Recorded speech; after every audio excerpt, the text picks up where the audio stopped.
I want to read you a little thing. And I don't know where it originated, but it's just a very short little story, and I just want to read it to you because I don't know, I was thinking about some things last week, and this story came to mind.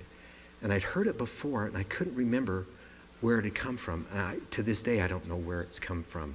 Maybe you do, and maybe you've heard it. And if you do, great. But anyway, neat little story. There once was a farmer looking for a young man to help out on the farm. There were several young men who interviewed for the job, and as far as the farmer could tell, they were all about equally well qualified. He then asked them each one final question. "Tell me," he would say, "why should I hire you above the others?" Of all the applicants in their replies, there was one that was really different. One young man said, "Because I can sleep through anything." At first, the farmer thought it was just strange. The more he thought, the more he was intrigued and mystified by the response. So he figured, well, I'll give this young man a chance, and hired him. Weeks went by, and the farmer was pretty happy with the young man's work.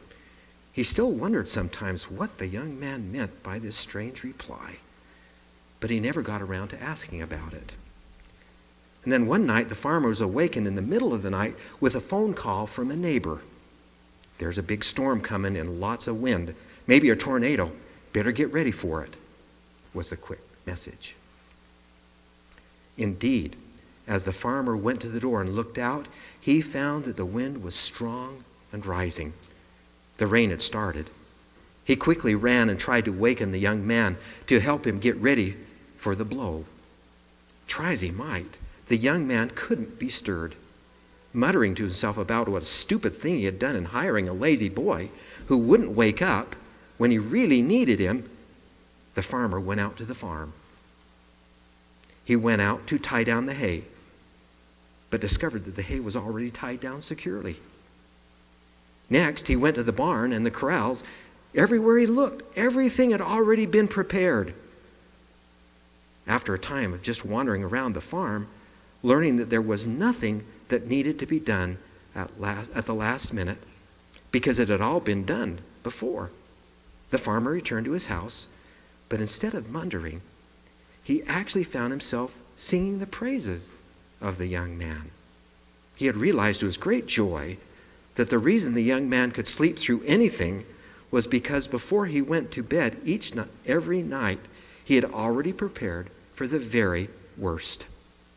And so, the farmer followed the example of the young man, and since everything was already prepared, he undressed and soon was fast asleep, with a huge smile of peace on his face.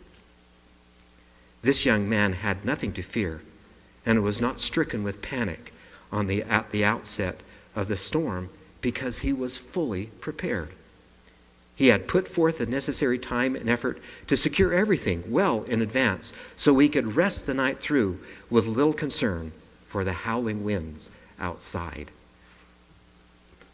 Interesting little story. And as I was thinking about that, that is so true.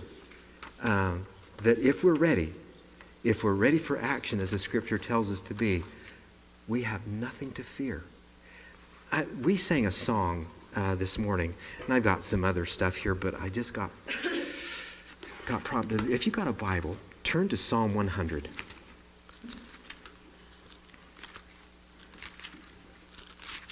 We've sung this song for years and years. I can't even remember the first time that we sang this.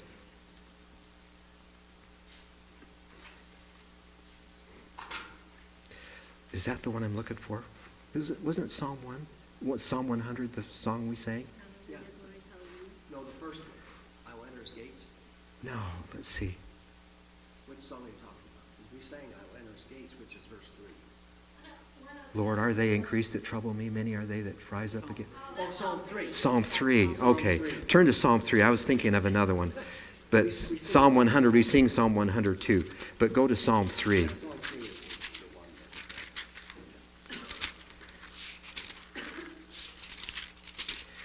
And I've been impressed, as much as I've thought about this lately, that the word of the Lord is sure. It will never fail. And it's over and over and over again. If you will be observant, if you will pay attention to my word, not only just pay attention to it, but if you will do it, if you'll be careful to observe everything that God's given, the promises are so wonderful about that. But here's Psalm 3. And this is a psalm of David. He says, "Oh Lord, how many are my foes?" How many foes have you got? I've got quite a few. We all probably have them. How many rise up against me? And you've had people against you. I've had people against me.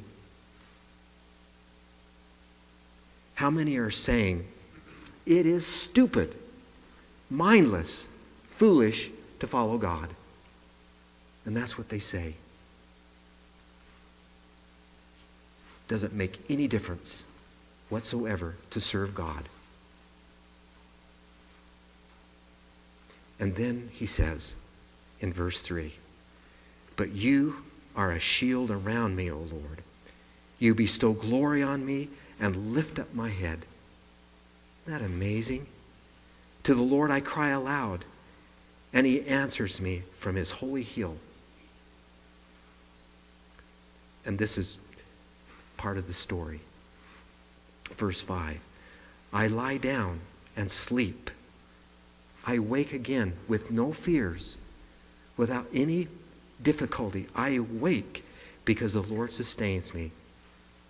I will not fear that 10,000's drawn up against me on every side. I will not fear." Doesn't that just do something to you? It doesn't matter if there's 10,000 people urging that I be wiped out, urging that I just go away in the wind and forget about Greg. There can be 10,000 like that. But if I have the Lord, what kind of victory do I have?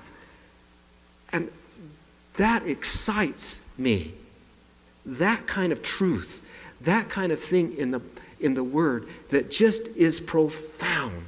So profound, above everything that I think, everything that I feel. It's profound. And God says, this is my Word.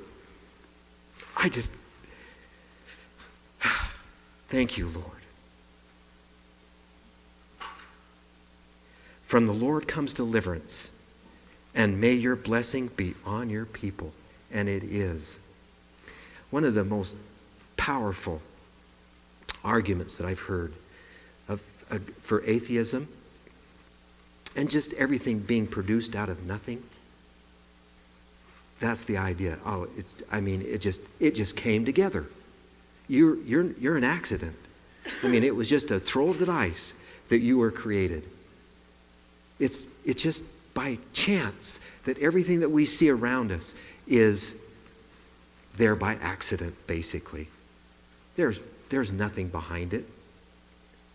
And yet somebody, a person I read about, made this argument. And he says, I don't know if you realize this, but in the first, and we can turn to it and take a look at it, Genesis chapter 1. And I thought about this, and it was absolutely amazing.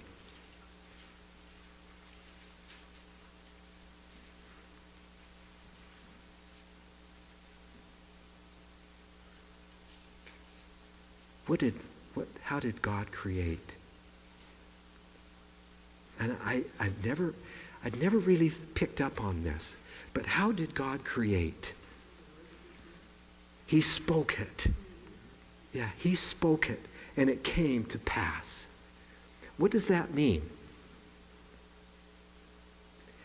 It means that God knew what he was doing. He created this world, and it wasn't just a whimsical type of a thing. It wasn't a chance of genetics that we came together and became us. We didn't just crawl out from the waters, and as we gradually worked our way through life, we gradually got a finger, and we gradually grew hair, and we gradually stood up, and we could walk, and then we could talk. and we could think. And this is all by chance. And God says, no, it isn't. It's not by chance that you're who you are. It's not by chance that we're here as his people. It's not by chance. It's by my word. And that is what's so powerful about this, that God spoke and it came into being. His word is powerful beyond anything that we can imagine. And as we just read, I don't have to fear. Oh, no, not really. I mean, that's just normal. I have to fear.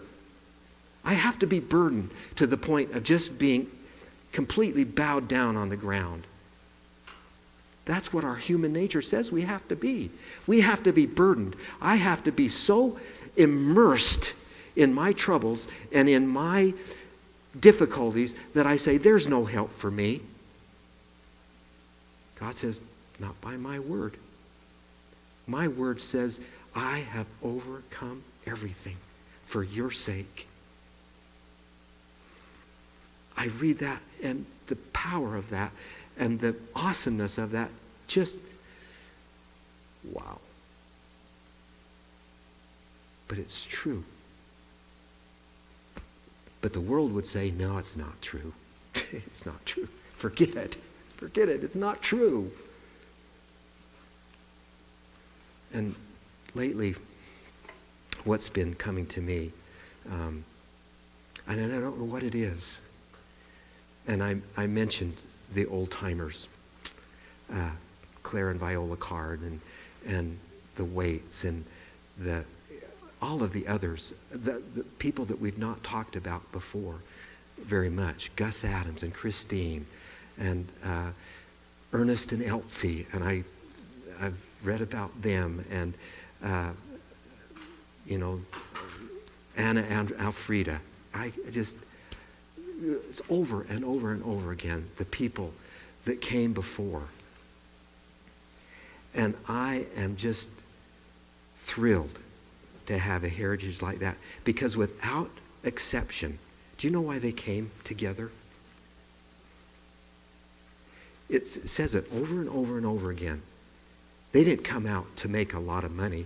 They couldn't anyway. Out to Partone? Who would ever go to Partone? Who would ever come to Eskdale? But the one idea that ties all of the people together, you probably remember it, what it is. And my grandma and grandpa did the same thing. They wanted to come and live the life that God is calling them to live. They wanted to be consecrated. They want to be dedicated to the service of the Lord. And they were. And I look at them. Nobody will ever know about Gus Adams and what he did. He lived a life. He was born, and then he died. So what difference did he make? Well, to me, he made a wonderful difference, because he's part of the fabric that ties me together. He's part of what makes me me. And I think the Spirit gave me, don't let anybody come and discount your heritage. And I pulled out, we have a book, and I count it as my heritage too, because I'm part of it. But we have a book of Greenwood history. And I never knew this, but one of the Greenwood ancestors was the first superintendent of Snow College. I didn't know that, but I walked into the Greenwood Center at Snow College, and there's his picture right there on the wall with his wife. I also found out that one of Lois and my ancestors was one of the first superintendents of the Millard County School District. I never knew that. So what does all this say? And the scriptures that we've read, the words that we've written, they are powerful, because I I enjoy reading that stuff because of the impact that they did. One of the first ancestors of the Greenwood clan was a guy named William, the patriarch of the whole family. What a man. Every time I read about him, I'm just amazed at what he did. He came over, let everything go. He came over to this country with nothing, and some of the greatest enemies in his life were his own family, particularly one brother. But he came over and let everything go. And there's a picture of the original fort of American Fork. And right in the stockade that they built against the Indians, there he is. There's his house right there. On the right side of the fort as you go in the main gate. His house is right there. And of course there's nothing left now, but that kind of thing just enriches me, because I know that I'm not here because of anybody else but by the grace of God. And I really want to live that way that He's calling me to live. I don't have to live in fear. I don't have to live burdened and completely captivated and chained by all the things that I face in life. But as David says, I can run through a troop and leap over a wall. I can look at all those people that are arrayed against me, and I can say, you will not have anything against me because I am a man of God. That just blows my mind to think about things like that. So I have this thing within me, and I believe you do too. I want to find out what that's like. I want to find out about the consecration that just blessed those people back in Partone. My grandma and grandpa, the Waits, Claude, and I forgot her name. What was Claude's wife's name? Bertha. I was thinking of Belva, but I knew that wasn't it. Ernest and Belva. And I just think of all the others. I'm so grateful for that. But I think that that's what God is asking us to do. Forget what's behind. Press on to take hold of what God has for us. What an exciting thing to do. What an exciting way to walk. And I just am so grateful for what He's doing for us. Well, we're ready to go. Britt, are you ready to blow? Come on and blow.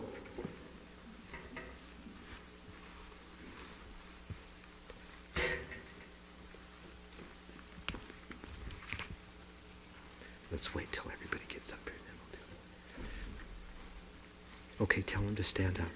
Stand up. There you go. That's with authority.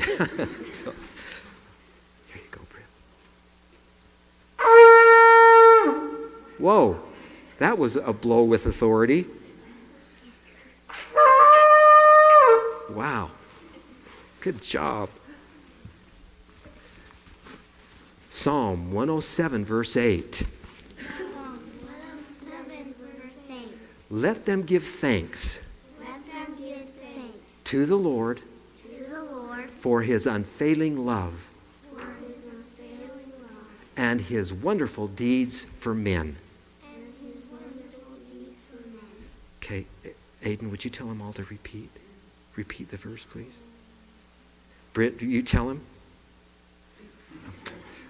Ella, do you want to tell him? Oh, Danielle? There you go. Thank you. Psalm 107, verse 8. Let them give thanks to the Lord for His unfailing love and His wonderful deeds for men. You can go.